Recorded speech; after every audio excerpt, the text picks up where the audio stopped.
Respected audience, distinguished guests, today I stand before you to discuss one of the most complex and enduring geopolitical rivalries of the modern era, the relationship between Iran and the United States. This is not a story of one declared war. It is a story of interventions, revolutions and naval battles, proxy wars, sanctions, assassinations, and constant brinkmanship. It is a story that begins in 1953, the beginning, 1953, a political earthquake in 1953. Iran's democratically elected Prime Minister, Mohammad Mosaddegh, was removed from power. The operation, widely acknowledged to have involved the CIA, restored the authority of Mohammad Reza Shah Pahlavi. Although this was not a military attack in the conventional sense, it deeply shaped Iranian perceptions of American interference. For many Iranians, it marked the beginning of distrust, a wound that would shape decades of hostility. 1979, revolution and hostage crisis. Fast forward to 1979. The Islamic Revolution, led by Ayatollah Ruhollah Khomeini, overthrew the Shah. Soon after, Iranian students seized the U.S. Embassy in Tehran. 52 American diplomats were held hostage for 64 days. Diplomatic relations were severed. Sanctions were imposed. Mutual suspicion hardened into open hostility. 1987 到1988, direct naval confrontation during the Iran-Iraq War. The United States increased its military presence in the Persian Gulf.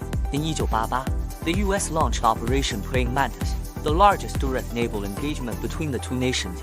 Iranian naval assets and oil platforms were destroyed. That same year, tragedy struck. The USS Vincennes shot down Iran Air Flight 95, killing 290 civilians. The United States stated it was a case of mistaken identity. Iran saw it as an unforgivable act of aggression. It remained one of the deadliest direct incidents between the two nations. 1990, Cobra Tower bombing in Saudi Arabia. The Cobra Tower housing complex was bombed, killing 19 U.S. servicemen. The United States accused Iran-linked groups of involvement, further deepening mistrust. 2003到2011, proxy conflict in Iraq after the U.S. invasion of Iraq in 2003. A new phase began. American officials accused Iran of supporting Shia militias responsible for attacks on U.S. forces.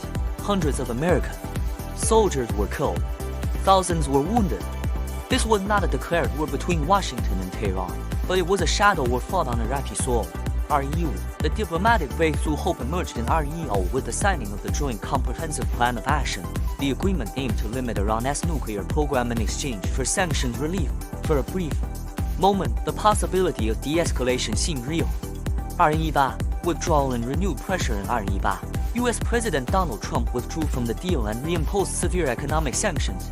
Iran's economy suffered. Tensions surged again. 2019, Strait of Hormuz tensions. Oil tankers were attacked in the Strait of Hormuz. Drones were shot down. Each side blamed the other. The world feared open war. 2020, the killing of Qassem Soleimani in January 2020. Iranian General Qassem Soleimani was killed in a U.S. drone strike in Baghdad. Iran responded by launching missiles at U.S. bases in Iraq. The world held its breath. This was one of the most dangerous escalations in decades. 2021到2025, the shadow war continues. Rocket and drone attacks targeted U.S. bases in Iraq and Syria.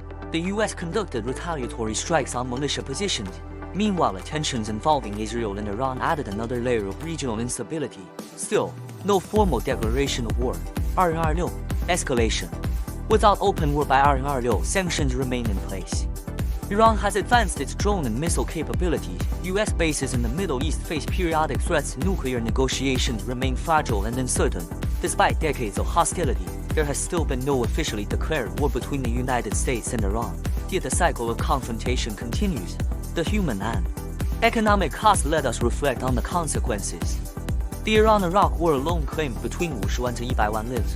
290 civilians died in the 1988 airliner tragedy. Hundreds of U.S. soldiers and thousands of regional civilians were killed in proxy conflicts. Sanctions devastated Iran's economy. Billions of dollars were spent on military operations. The Middle East remains politically fragile.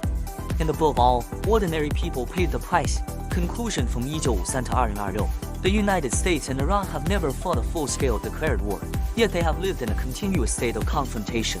Coups, hostage crises, naval battles, sanctions, proxy wars, targeted killings. This history teaches us a powerful lesson. Escalation is easy, de-escalation requires courage. If the past 7 decades prove anything, it is that sustained hostility produces instability, not security.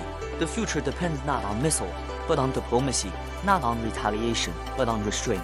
Because in the end, history remembers not who escalated first, but who had the wisdom to end the cycle. Thank you.